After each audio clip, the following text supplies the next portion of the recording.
stuck to my tongue. Oh, there we go. Up next, a great cult double feature, Planet of the Apes and Escape from Planet of the Apes. It's Advanced Primate Studies on Joe Bob Summer School. We'll be studying chimps, gorillas, orangutans, and guys who look like apes but are actually just really, really hairy guys.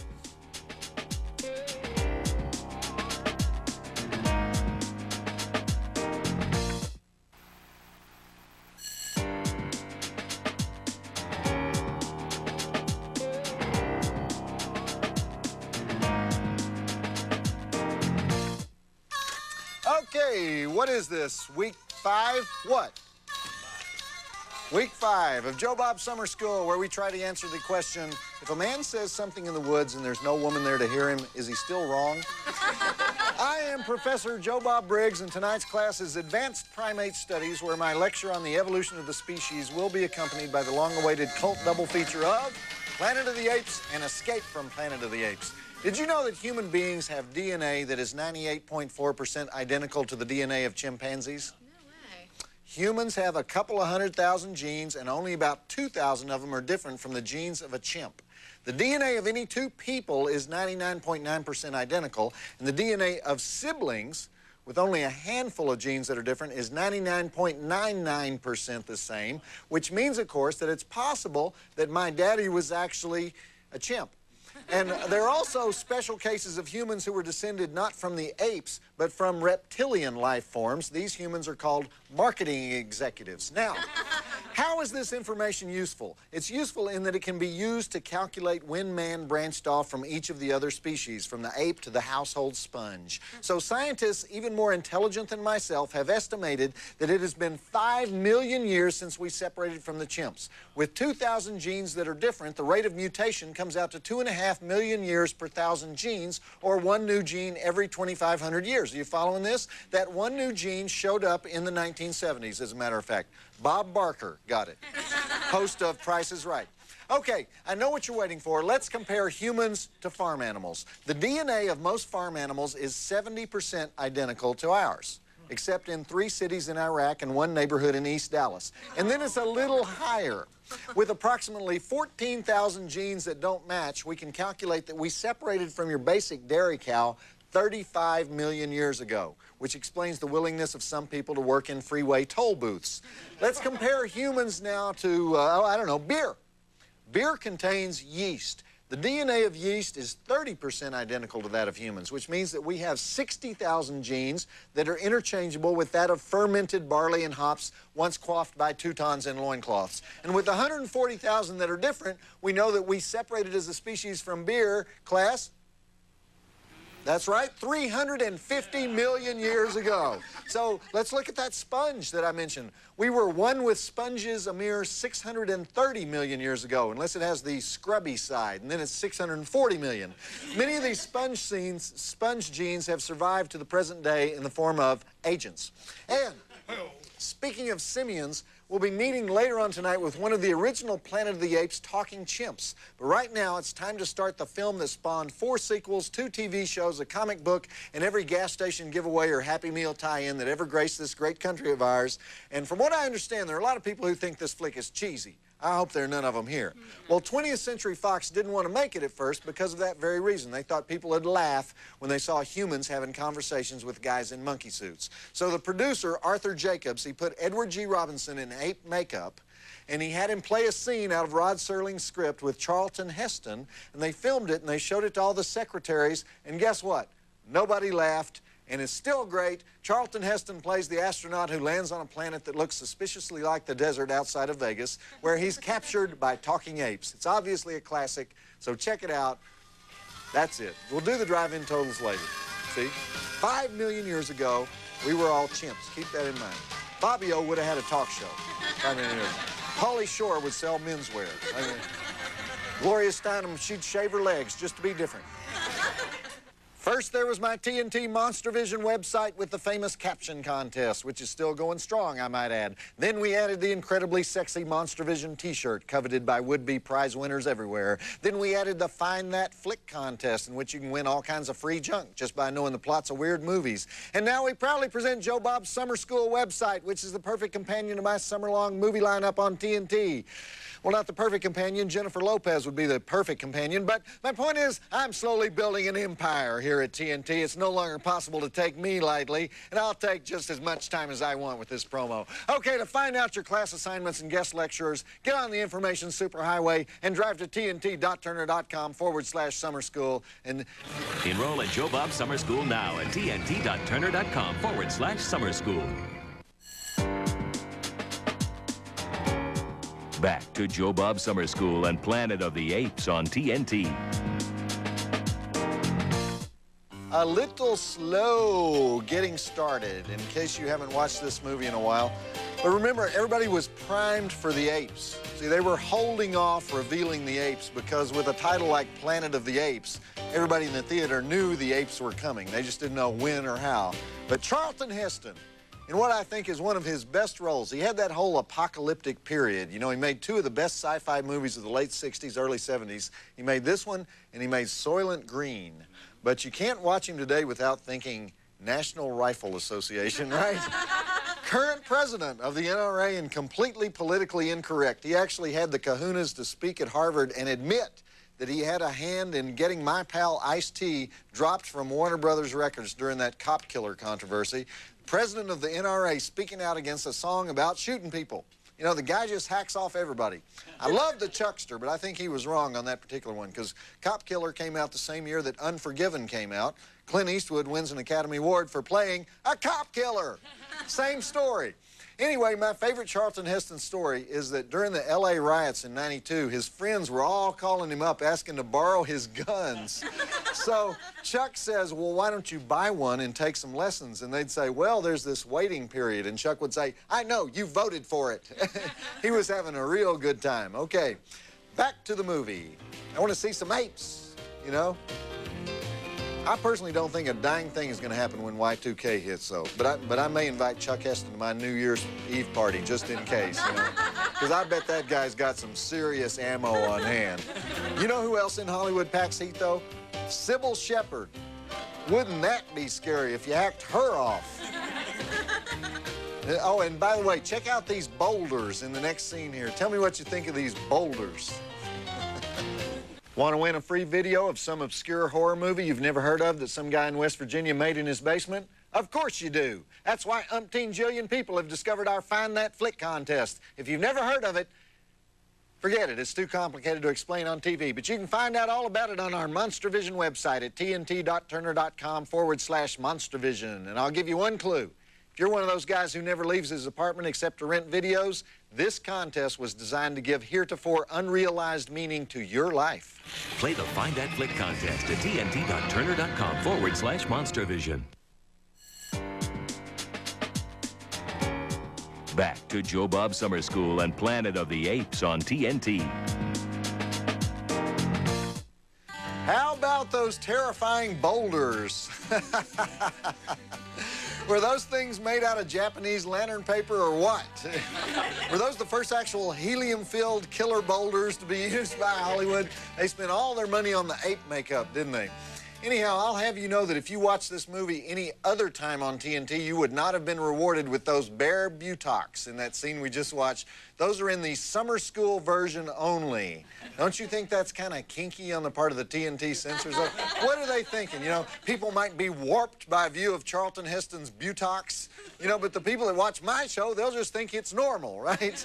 So, actually, we included those for purposes of psychological realism because think about this. What would you do if you landed on a strange planet and suddenly found a pond? Strip naked and frolic around, right? And Chuck Heston did do his own butt work back in 1968. There no stunt heinies used in the making of Planet of the Apes. But who wants some monkeys here? We want monkeys, right? We want monkeys. We want monkeys. We want monkeys. Back to the flick. Oh, and don't forget, next break I'll be joined by tonight's guest lecturer, Marvin Mishoowski, one of the great ape actors of our time. Is Marvin in makeup? Is he had it on when he got here? Okay. Marvin's ready. When you enter the caption contest and you don't win, do not write us a letter saying his caption sucks. Let's be good sports about this, okay? After all, the only reason you're so angry is that the stakes are so low. One measly Monster Vision t-shirt. Because if the prize is that cheap and you don't win it, it kind of brings into question your potential in all areas, right? But let's not dwell on that. If you think your caption is hilarious, then come on down to the website and try to make the six-headed jury laugh. That address is tnt.turner.com/monstervision. And here's a tip, think sixth grade humor. We love that. Try to win a free t-shirt in our caption contest on the one and only Monster Vision website at tnt.turner.com/monstervision. Back to Joe Bob Summer School and Planet of the Apes on TNT. The famous ape on horseback attack scene from the original Planet of the Apes, where Charlton Heston is clubbed into submission, trussed up like a deer, examined by ape veterinarians, and then given a supermodel to play with. Okay, we have a special guest lecturer for advanced primate studies here at Joe Bob Summer School. You've seen him in countless films and television shows. You've always wondered who he was. Well, now you can put a name to the face. Ladies and gentlemen, the hardest working ape suit actor in show business, Marvin Mishoowski. How you doing, folks? How you doing? So, Marvin, you work exclusively in an ape suit? We stopped saying ape suit in the 60s. What do you say? I do simian character work. Oh, okay, simian character work. Right. And are you actually in Planet of the Apes? Yeah, I am, but unfortunately all my lines were cut out. You can still see me from time to time, though. I'm the gorilla who shoots Chuck Heston in the throat.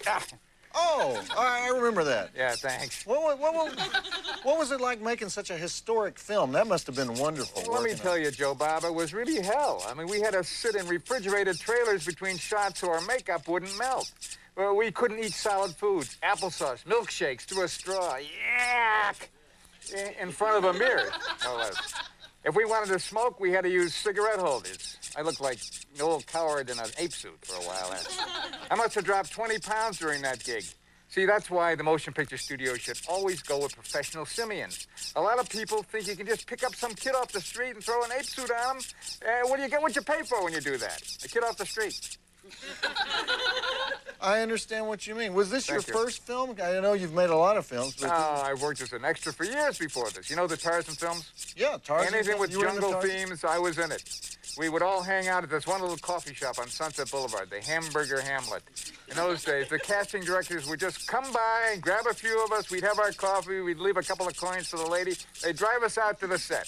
And these were all apes that hung out at the same time? Sure, what do you think? I mean, you wouldn't believe how much ape work there was back then. There was an ape job every week of the year. That's 52 ape jobs. Really? Yeah. All right, we'll talk more to ape actor Marvin Mishoowski at the next break. But right now, let's get back to the movie. And can I get you something to drink, Marvin? I noticed you got a little TMJ thing going on there. Yeah, you're right. Yeah, I can't control it sometimes. Okay. A Perrier would be really nice about now. Perrier, okay, sure thing. Can we give Marvin a Perrier? With a straw. A straw for Marvin. Have you got the can with the lime in it, or the lemon in it? Okay, lime Perrier with a straw for Marvin. So delicious. How do they do that? I don't know. How are we going to... Well, you'll show me when we get it. Okay.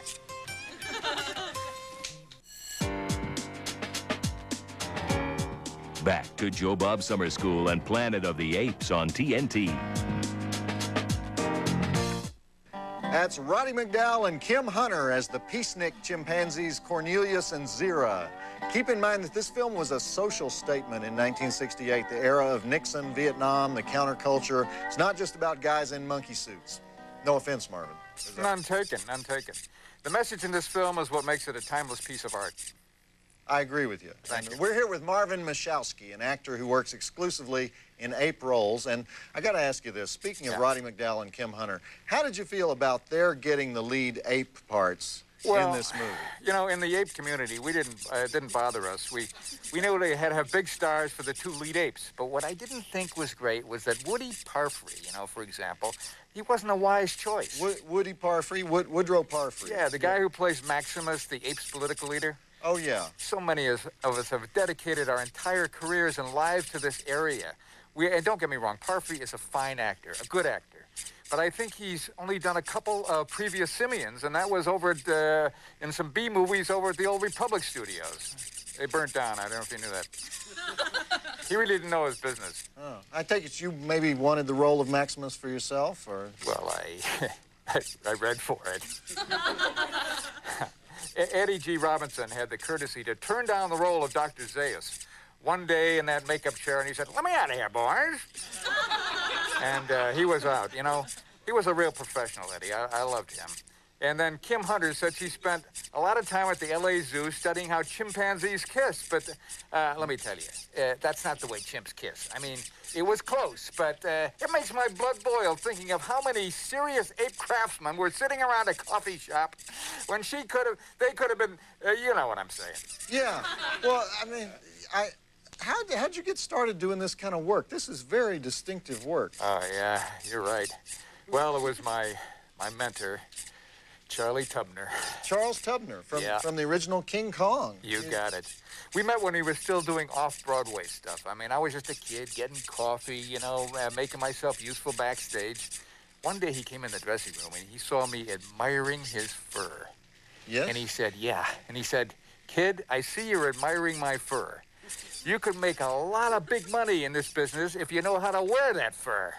Of course, that was before everything went high-tech. You know. Yeah. Well, I'm going to cut you off there because I really want to get into that area of high-tech apes. Yeah, and, please. Right now, we need to get back to the movie. Let's go back to Planet of the Apes. Good. And how much, speaking of fur, you have a lot of fur. Yeah. How much fur have you gone through over the years? Well, you're looking at it, pal. Really? Yeah, this is it. Yeah, for all those roles. This is dry Tubner's cleaning original bills. fur. I got it from the New York dressing room. Really? Yes. The dry cleaning bills must be hell. Oh, tell me about that. I got to have a cedar closet wherever I stay. That'll run up your hotel bill. They don't have them at the Days Inn. Okay, fire away.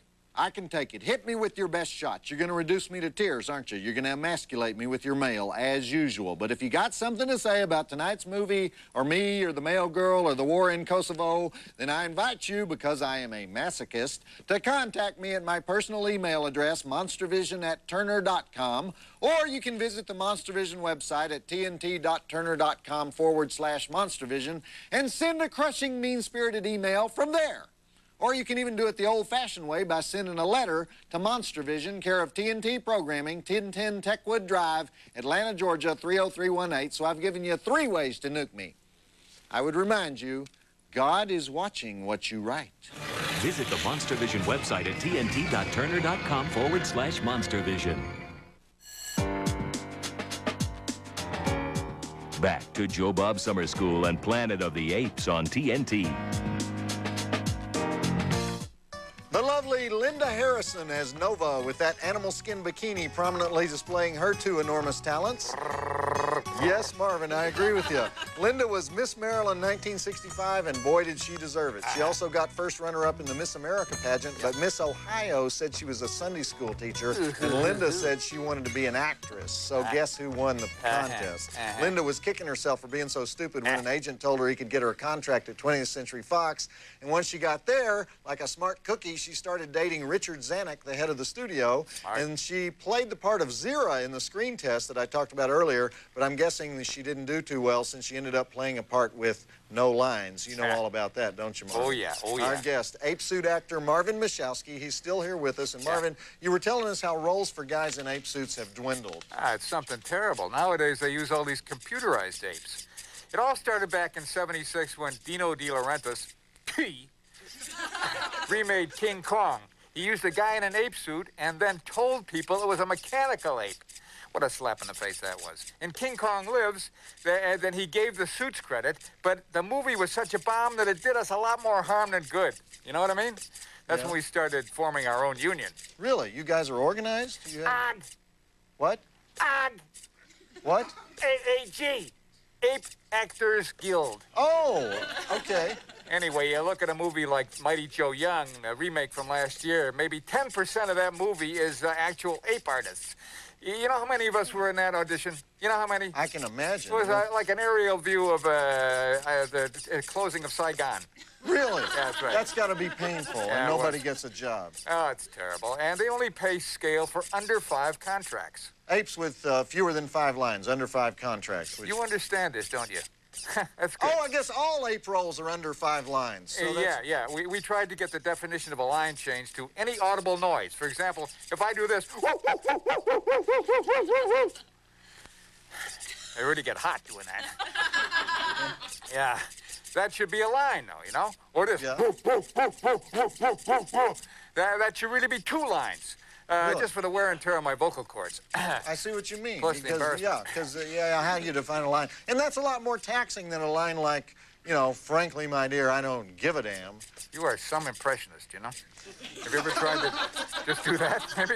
Okay, Marvin. Just because we're apes doesn't mean we don't have mortgages like everybody else. We need the money, Okay, you know? Marvin, thanks for being here. You're Sure getting thing. And the sarcastic. working edition, sometimes they want to herd us up in the one big dressing room. Nothing to Okay, sit on but we're a out of tire time, Marvin. hanging from a but rope. Thanks a lot. Don't be so angry about it. Yeah, well, on Planet of the Apes, we had trailers at least. We You could know, cool I would off. love to see a better grade of ape movie Thank made, you. Marvin. Glad you were here. Thank you. Thank You know, for and being Gorillas in the Mist, that was a disaster. Sigourney Weaver kept asking why there weren't any real gorillas. She wanted us to bring in scabs from Kenya or some damn place like All that. right, so, well, so she can make a big hit with the environmentalists and the Green Party.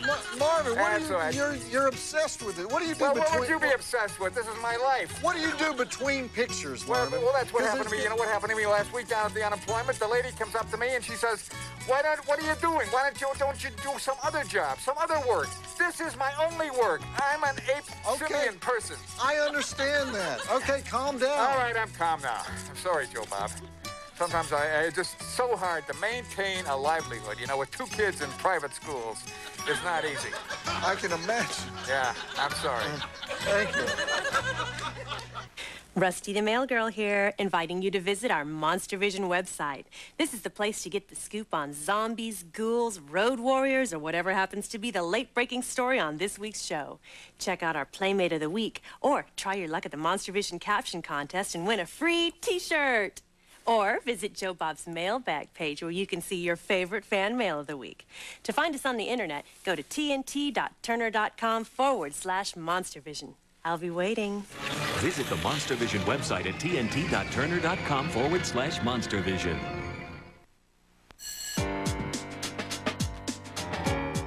Back to Joe Bob Summer School and Planet of the Apes on TNT.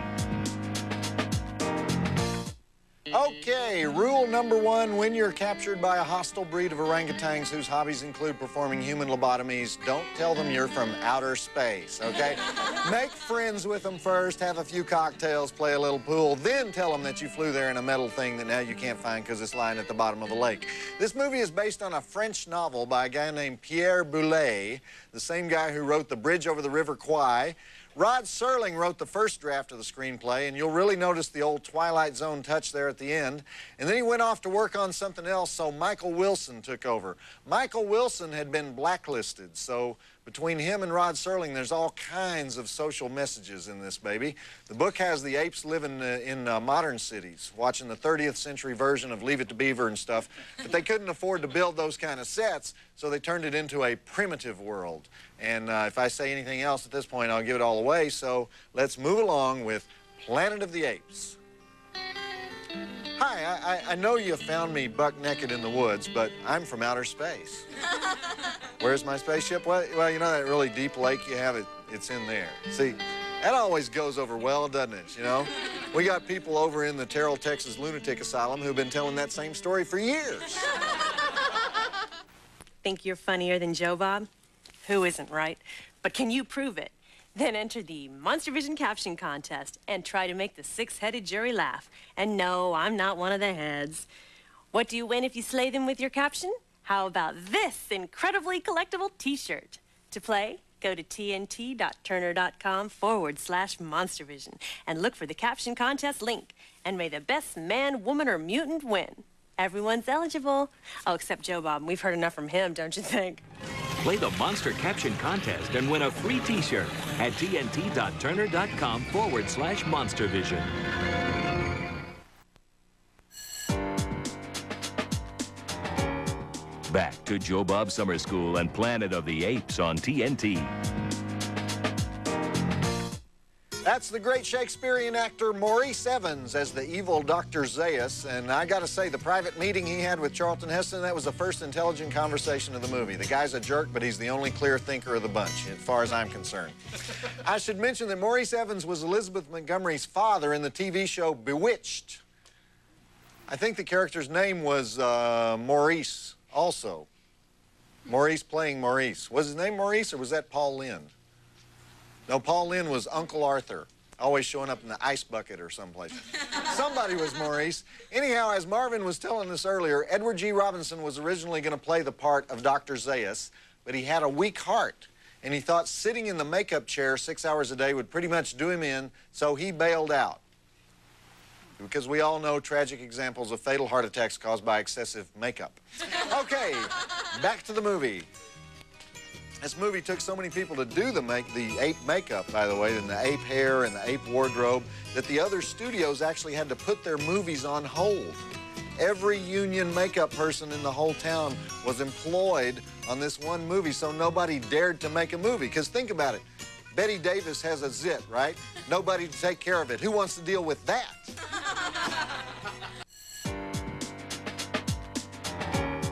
Back to Joe Bob Summer School and Planet of the Apes on TNT. This movie gets a little scarce on the details at times, but it actually worked really well for the series because it left all these plot holes open for the sequels. And don't forget, we've got Escape from the Planet of the Apes right after this, speaking of sequels. And did you guys know that Fox is remaking Planet of the Apes? Oliver Stone was the first director they hired. I'm sure he would have had a pretty cool take on Planet of the Apes, you know. Oliver brought in Arnold Schwarzenegger to play the Charlton Heston role, and then Oliver dropped out of the project, and Schwarzenegger tells 20th Century Fox it'd be okay with him if they hired Philip Noyce, the director of Patriot Games. And then Philip Noyce had to do something, so he drops out. Oh, he had to do The Saint. And so Fox brought in, get this, Chris Columbus, the director of Home Alone. So now it looks like it's pretty much shot to hell, you know, till James Cameron comes on board. And then he bails out of it, and Fox starts offering it to every director in town until Michael Bay of Armageddon fame takes it on. And so he's got it now. Nobody really knows, though, if Schwarzenegger's still attached to it. And I didn't even cover all the writers involved. Okay, guess what? It's time for the classic conclusion to Planet of the Apes. Attached. That's what they say in Hollywood. You know, Schwarzenegger's attached. You know. They don't know if he's still attached to the film. It makes it sound like they have a big metal chain around their neck, you know. Okay, you're attached now. No getting out of this one. That famous final line of the movie we just watched, "God damn you all to hell." That was considered a controversial line in 1968, and 20th Century Fox wanted the line changed to simply, "Damn you all to hell." But Charlton Heston fought tooth and nail to get the line in the movie as written, and his argument was that he was literally asking God to condemn the human race. And so the studio said, yes, okay, this was one of those pure movie moments where that is the true spiritual meaning of that line. And in fact, that's also why it's in our version. Okay, next up, Escape from the Planet of the Apes. But first, I want to remind you that next week here at Joe Bob's Summer School, it's Cinema Studies 101. Yes, we're going back to a freshman level course because you guys started freaking out on me. Professor Joe Bob, do we have to know this for the test? Yes, you have to know this for the test. Professor Joe Bob, can I write 2 papers and skip the final? No, you may not write 2 papers and skip the final. Memorize my every word, okay? Sheesh. Anyway, we're also going out on our first field trip next week to the film capital of the world, Baltimore, Maryland, where we'll hang out with our guest lecturer, John Waters, and compare his musical Hairspray to George Lucas's American Graffiti, all while doing the pony and the mashed potato. Now, don't panic, but Escape from the Planet of the Apes is not the second movie in the Ape series, it's the third. But I'm not even going to bother telling you what the second one was about because it's all explained in this one, and they kind of work it into the plot, and I don't want to ruin any suspense that they can eke out of this. So let's just say that it's kind of like, well, It's kind of like Star Trek 4. Remember the one that everybody liked best because the Enterprise goes to modern-day San Francisco and starts beaming up whales and stuff? Well, it's like that, but without whales and without beaming up. And it's not in San Francisco. But you know what? Let's just do the drive-in totals and get it started. We have 2 dead bodies, 4 dead apes, no breasts, and no buttocks, of course, 1 upset dinner tray. That's about it. Not a whole lot of numbers. Because you know why? It's the kinder, gentler Planet of the Apes. They got kinder with this series. Lots of Roddy McDowall, Kim Hunter scenes, yeah, you know? And let me tell you, they are starting to get on my nerves already. You know, that Kim Hunter's little librarian voice. You know. But I give this 3 stars. Maybe 3.5 since it is an Apes movie and that counts for something. Okay, roll film. And we'll be looking at Darwin's Origin of the Species during this movie, as well as proving my own theory on the survival of the dumbest. I got a $3,000 grant from our sister school, the University of Arizona at Ajo, and I've been doing research in Walmarts across the South. And I got my notes somewhere, right here. Got my notes. Here they are. Professor Joe Bob is poised to shock the world with this stuff.